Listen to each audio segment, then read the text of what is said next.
Você está começando a investir, mas ainda não tem certeza de como analisar uma empresa, como analisar os fundamentos, saber se ela está barata ou está cara. Muitas vezes você até já comprou algumas ações, porém não obteve sucesso com o retorno delas, não valorizou ou acabou caindo em alguma furada, comprar uma empresa que está caindo e agora precisa fazer preço médio para conseguir controlar essa cotação, mas também não sabe se a empresa é boa de verdade para valer a pena você continuar comprando ou se você simplesmente deve se desfazer dela. É isso que a gente vai lidar nesse vídeo aqui. A gente vai fazer uma análise pegando aqui a Itaúsa como exemplo, então a gente vai analisar ponto a ponto dela para vocês conseguirem acompanhar, ver como a gente analisa. Isso não é uma recomendação de investimento, certo? É simplesmente uma forma da gente conseguir dar um passo a mais na análise de ações e conseguir ser mais preciso com as nossas escolhas. Beleza, pessoal? Então essa é a minha experiência pessoal. Itaúsa é uma empresa que eu gosto muito e já invisto há muitos anos, então conheço bem da empresa e vou analisar aqui com vocês ponto a ponto e a gente vai tentar ser bem didático e também não enrolar nesse vídeo para conseguir trazer o máximo de conhecimento em menos tempo possível para vocês, para valorizar o tempo, certo? E se você gostar do vídeo, se inscreve no canal aí para fortalecer. A gente é um canal pequeno ainda, mas estamos crescendo bastante. Temos um objetivo de 1.000 inscritos até o fim do ano, estamos trabalhando duro para isso e eu acredito que vai dar certo com a ajuda de todo mundo aqui, certo, pessoal? Bora pro vídeo sem mais delongas. A gente tem aqui uma cotação na Itaúsa, então a gente está aqui no Investidor 10, só para começar a introdução. Investidor 10, pegamos aqui a Itaúsa, uma cotação atual de R$ 11, com preço sobre lucro de 7,79, ou seja, se a Itaúsa fosse uma lojinha, ela lucra R$ 1.000 por ano, certo? Você estaria comprando ela por 7.790. É isso que significa. Você pega o lucro dela no ano e divide pelo preço, ou seja, na verdade o preço divide pelo lucro. O lucro sendo 1.000, você divide o preço e você tem o PL. Você compraria uma loja que lucra R$ 1.000 por 7.790? Você faria esse negócio? É isso que você está analisando quando você pega o PL. Simplesmente analisar ele de forma fria não é o suficiente. Porque, por exemplo, vou dar um exemplo aqui para vocês que a gente vê lá nos Estados Unidos. Você pagaria R$ 30.000 numa lojinha que rende R$ 1.000 de lucro por ano? A resposta provavelmente é não, certo? E o mais prudente seria ser não.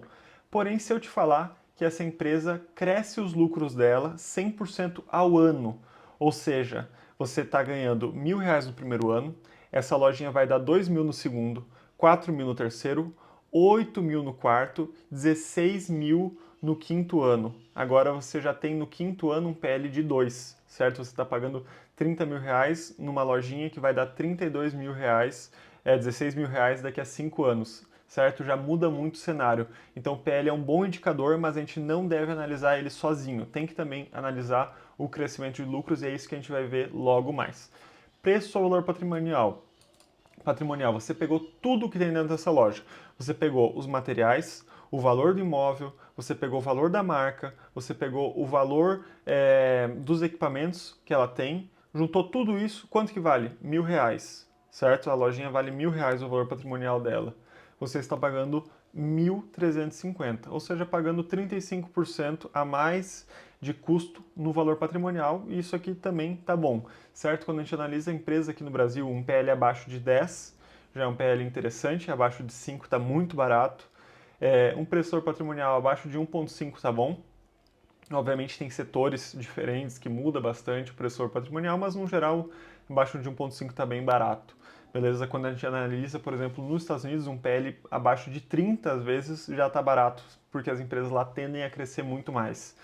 Dividend yield, pega aqui quanto que ela distribuiu nos últimos 12 meses, divide pela cotação. Então, se a gente pegasse 100 reais, se a cotação fosse 100 reais, ela teria distribuído R$ 9,29. Isso seria esses 9,29% que tem de dividend yield. Ela distribuiu 9,29 dos R$ 10,99. E por que a gente deve ficar atento com dividend yield? Porque não é uma métrica perfeita, certo?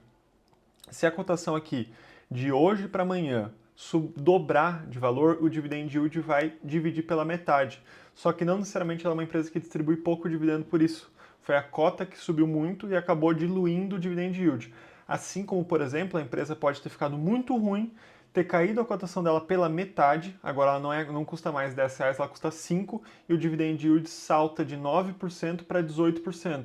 Mas isso foi uma alteração artificial, não é que ela está distribuindo nem mais nem menos. É simplesmente uma alteração de cotação.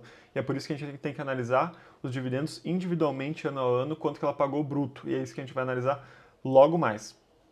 Aqui no Investidor 10 tem uma coisa muito interessante que a gente consegue analisar a cotação, certo? A cotação padrão é o que você consegue ver, por exemplo, se você jogar Itaúsa no Google, seria essa cotação aqui.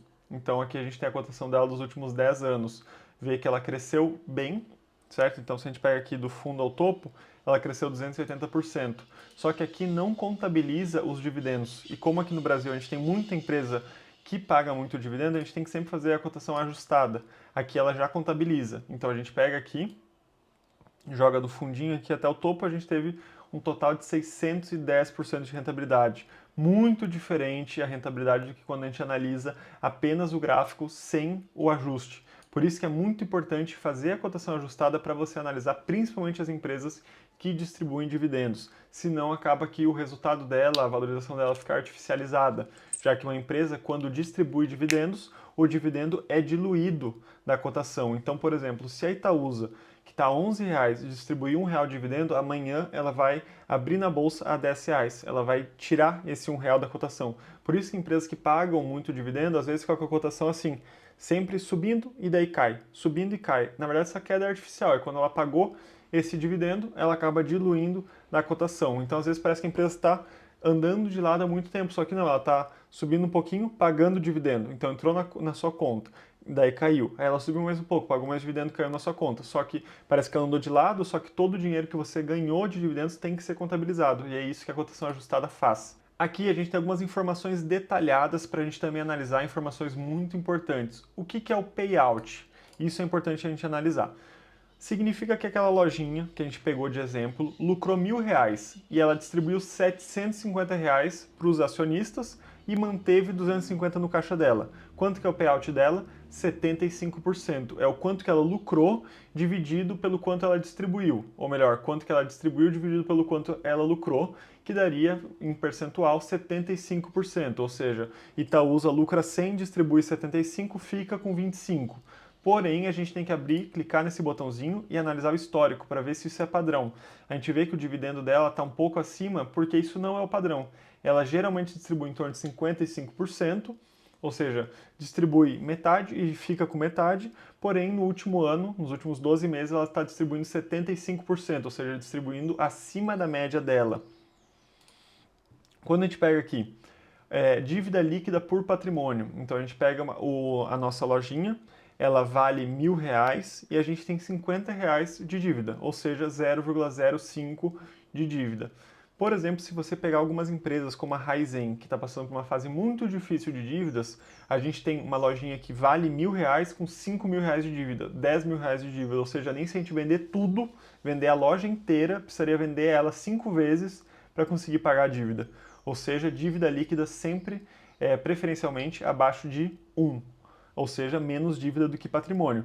Tem exceções que pode estar acima, mas via de regra o bom é estar bem abaixo de 1, certo? Em torno de menos de 0,30.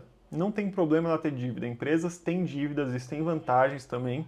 Acaba ajudando nos impostos, alavancando a empresa, porém precisa ser uma dívida controlada. CAGR de lucro. Então lembra quando a gente deu o exemplo de uma ação que custava 30 de PL, porém crescia 100% ao ano, e como isso mudava a nossa perspectiva? Aqui na Itaúsa a gente tem um crescimento de 16% ao ano nos últimos 5 anos de lucro. Ou seja, ela lucrava R$100, subiu 16%, depois 16% sobre isso, 16%, 16%, 16% composto.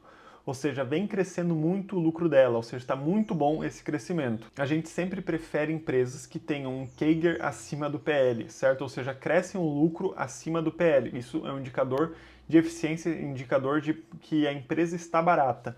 O ROI, 17%, significa Return on Equity. Quanto daquele valor que ela não distribuiu, que ela manteve para ela, o que esse valor retorna para ela? Tudo que ela reinveste retorna 17%. Então, por exemplo, se você consegue investir seu dinheiro aí tem várias opções. Uma opção que retorna 0,8%, vamos pegar por ano. Uma opção que retorna 10% ao ano, uma opção que retorna 12% ao ano e outra opção que retorna 14% ao ano. Qual que você vai optar? A que retorna 14% ao ano. Quando a Itaúsa decide não distribuir aquele dinheiro e sim reinvestir nela, ela está optando por um investimento de 17% de rentabilidade ao ano.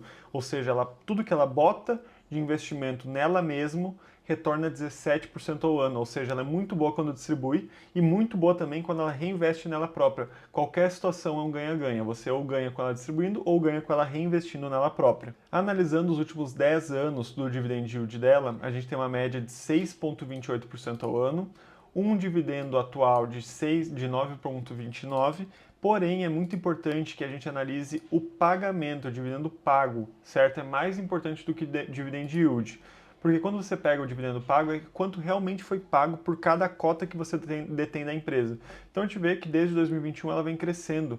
2021, 22, 23, 24 e 25, atualmente pagando próximo de R$1, certo? Ao ano por cota. Isso é uma forma simples de você perceber que se você comprar a ação a R$10, com ela distribuindo R$1, você vai estar recebendo 10% ao ano. Porém, se essa empresa, por exemplo, cair para R$9, você já está recebendo mais de 10%. Ou seja, independente da cotação, você consegue saber quanto você vai receber. É uma métrica mais precisa do que você analisar o dividend yield, já que a cotação muda, o dividend yield muda. Agora, o dividendo pago não. Independentemente da cotação, esse aqui é o valor que ela pagou e o que ela tende a pagar nos próximos anos. Aqui a gente tem um dos gráficos mais importantes para se analisar, certo? Que a gente tem aqui no Investidor 10, que é comparar o lucro com a cotação. A gente vê que a cotação acompanha o lucro vai subindo, a cotação vai subindo junto. Passou muito tempo com uma diferença muito grande entre o lucro e a cotação. De 2009 a 2015 esteve defasado, o lucro crescendo e a cotação não acompanhando. Porém, sempre existe uma tendência da cotação alcançar o lucro, certo? Então aqui atualmente a gente está com os pontos conectados de novo, assim como a gente teve aqui em 2018, teve aqui em 2020 e teve em 2009. Atualmente ela está sendo negociada, digamos assim, ao preço justo, analisando a curva de lucro e cotação. Porém, aqui em 2024 a gente teve uma queda da cotação para 8,83 e um lucro recorde até então, certo? De 14,89. E aí você vê se faz sentido ou não aquela cotação. Você analisa a cotação caindo e o lucro subindo. E aí você consegue ver uma oportunidade. Certo, pessoal? Então aqui a gente teve um vídeo sobre como analisar uma empresa. A gente pegou aqui de exemplo a Itaúsa, fez uma análise completa de cabo a rabo na empresa. Se vocês ficaram com dúvidas, comentem aqui embaixo, certo? Para a gente conseguir se ajudar. Realmente uma conversa bacana que a gente consegue ter. Vocês também conseguem se ajudar muito, opinar aqui sobre o que vocês acham, coisas que vocês gostam de analisar, métricas que vocês gostam de acompanhar. A gente também pode trazer um vídeo aqui sobre a forma de analisar de alguns investidores célebres aí, que cada um tem sua filosofia. A gente pode fazer um vídeo sobre cada um e acho que também seria bem bacana. Comentem aqui embaixo se vocês gostariam de ver isso e se inscrevam no canal aí para fortalecer. Pela sua atenção aqui, meu muito obrigado. Valeu!